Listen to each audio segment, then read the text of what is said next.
इमाम हसन इमाम हुसैन भी मालदार थे।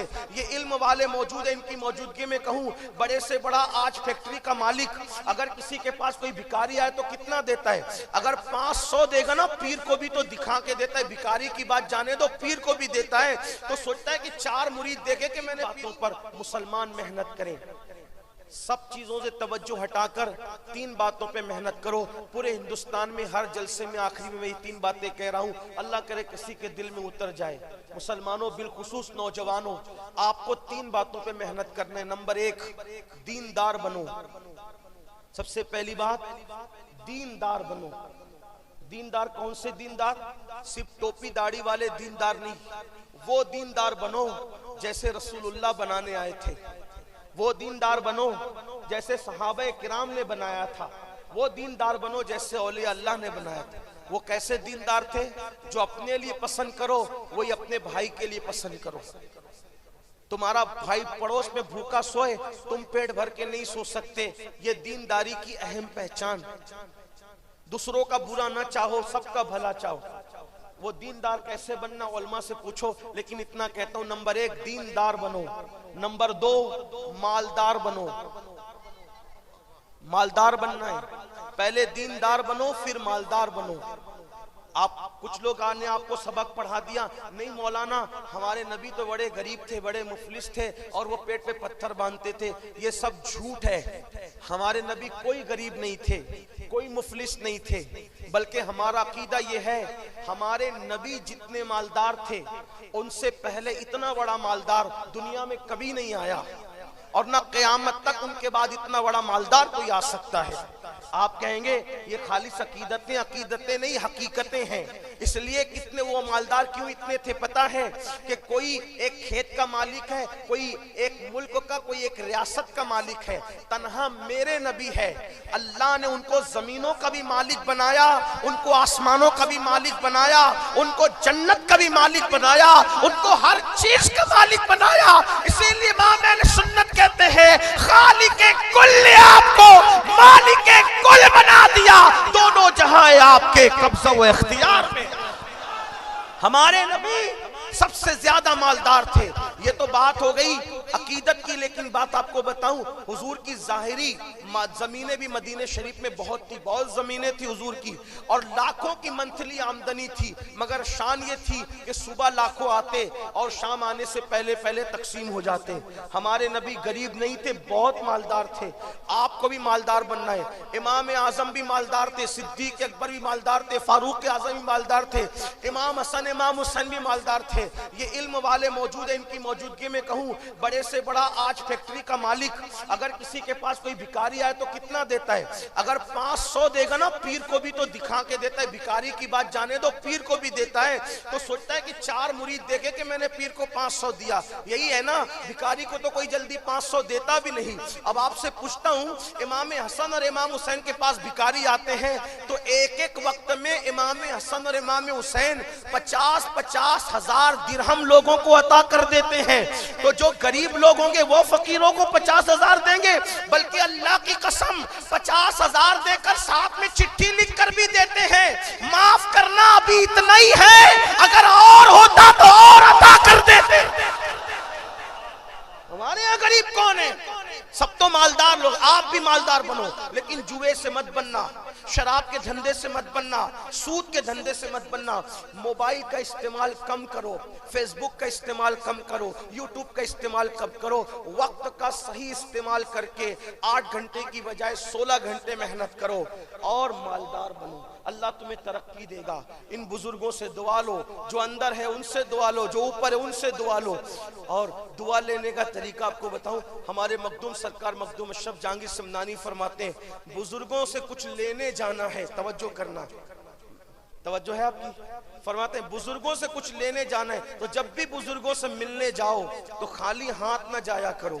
जो खाली हाथ नहीं जाता वो खाली हाथ वापस भी नहीं आता। इसलिए जमीन के ऊपर है बुजुर्ग तो भी खाली हाथ ना जाओ, जमीन के अंदर है तो भी खाली हाथ ना, कुछ ना कुछ उनके लिए लेकर के जाओ। तो मालदार बनो। नंबर 1 दीनदार, नंबर 2 और नंबर 3 एजुकेशन पे मेहनत करो, अपनी कौम को एजुकेट करो, कोई जाहिल न रहने पाए, कोई अनपढ़ न रहने पाए। बड़ी माजरत के साथ अपनी मस्जिद का मीनार 2 करोड़ का बनाने की बजाय 1 लाख का बनाओ और बाकी की रकम अपनी कौम की तालीम पे खर्च करो। अल्लाह के रसूल अलैहिस्सलाम अच्छी इमारतें बनाने नहीं आए थे, हुजूर अच्छे इंसान बनाने आए थे। कितनी भी अच्छी इमारत बनाओगे वो खंडर में तब्दील हो जाएगी, लेकिन अगर अच्छे इंसान बना दोगे, अच्छी इमारत दूसरी अच्छी इमारत तामीर नहीं कर सकती, लेकिन एक अच्छा इंसान हजारों को अच्छा बना देता है। सुफ़ा के चबूतरे पे बैठकर हुजूर ने सिद्दीक को ऐसा ढाला था, फारूक आजम को ऐसा ढाला था, उस्मान गनी को ऐसा बनाया था, मौला अली को, साद को, सईद को, तलहा को, जुबैर को, अबू उबैदा को, खालिद इब्ने वलीद को कैसा बनाया था कि उन एक एक को देख करके हजारों की जिंदगियां बदल गई। आप नहीं देखते यहाँ अल हज़रत अलाउल पंडवी की कौन सी अच्छी इमारत है? मुझे पूरे पंडवा में बता दो, है कोई ऐसी इमारत जिसको आप ताजमहल के बराबर करार दें, फतेहपुर सीकरी के बराबर करार दें, लाल किला के बराबर करार दें? नहीं बता सकते आप।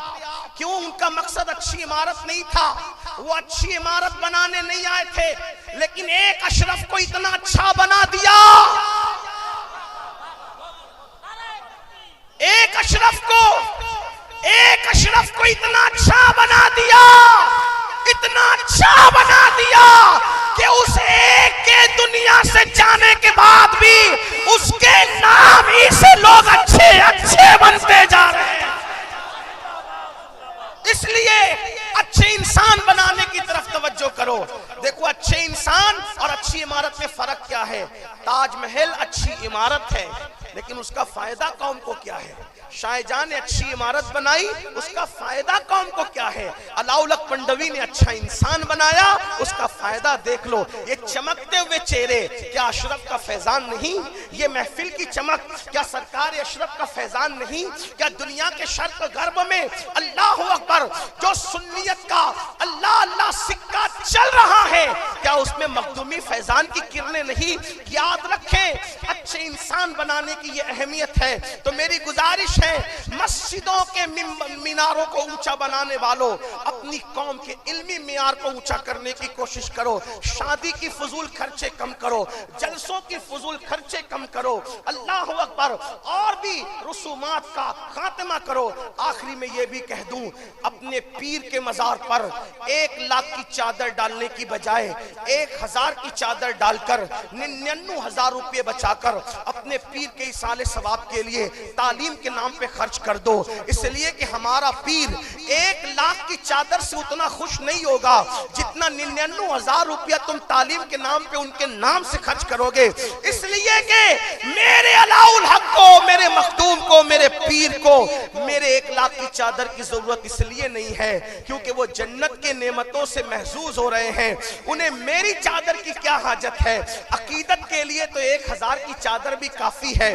और बाकी जिस कौम को उठाने के लिए उन्होंने सिमना छोड़ा, लाहौर छोड़ा, किसी ने ईरान छोड़ा, किसी ने इराक छोड़ा, आइए हम भी अहद करें कि हम अपनी कौम को ऊपर उठाने की कोशिश करें। दीनदार बनो, मालदार बनो, एजुकेशन पर मेहनत करो। मैं हुजूर कादरी मियां को और मखदूम अशरफ मिशन पंडवा वालों को मुबारकबाद पेश करता हूं कि इस जंगल के अंदर इतनी खूबसूरत इमारत इन्होंने बनाई और माशाअल्लाह दर्जनों बच्चों की फरागत आज हो रही है।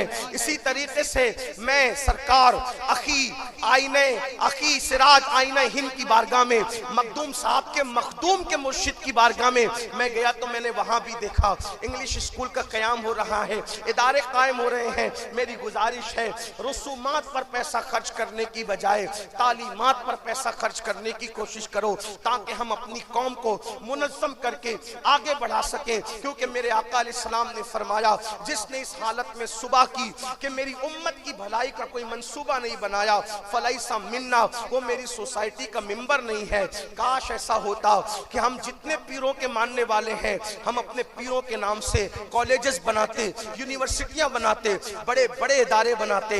याद रखिए, गुंबदों की तामीर के साथ साथ हमें चाहिए कि हम इदारों की तामीर के लिए कमर कस लें, ताकि हमारी आने वाली नस्लें इल्म के जेवर से ऐसी आरास्ता हो जाए कि जिधर रुख करें उधर इनकलाब पैदा हो। लोग कहते हैं हम इसलिए नहीं पढ़ाते कि नौकरी नहीं मिलती। मेरे भाई, हम नौकरी के लिए नहीं पढ़ाते, हम अपने बच्चों को अच्छा इंसान बनाने के लिए पढ़ाते हैं। अनपढ़ का बोलना और पढ़े लिखे के बोलने में फर्क है। अनपढ़ के उठने बैठने में, पढ़े लिखे के उठने बैठने में फर्क है। अनपढ़ की तिजारत करने में, पढ़े लिखे के तिजारत करने में फर्क है। इसलिए अपने बच्चों को इसलिए पढ़ाओ कि वो लोग जो हैं वो आला तालीम हासिल करके अच्छे इंसान बने। आधी रोटी खाना पड़े तो आधी रोटी खाओ। हमारे महरेरा के मशाइख ने नारा दिया, आधी रोटी खाएंगे, बच्चों को पढ़ाएंगे। अगर आधी रोटी खाना पड़े तो आधी रोटी खाओ, लेकिन अपने बच्चों को जरूर पढ़ाओ। ये चंद मारूजात थे जिसे मैंने अपने दर्द दिल को आपके दिलों की चौखट पे पेश किया, इस उम्मीद के साथ कि अल्लाह ताला हम सबको अमल की तौफीक अता करे। गुफ्तगू के दरमियान अगर कोई गलती हो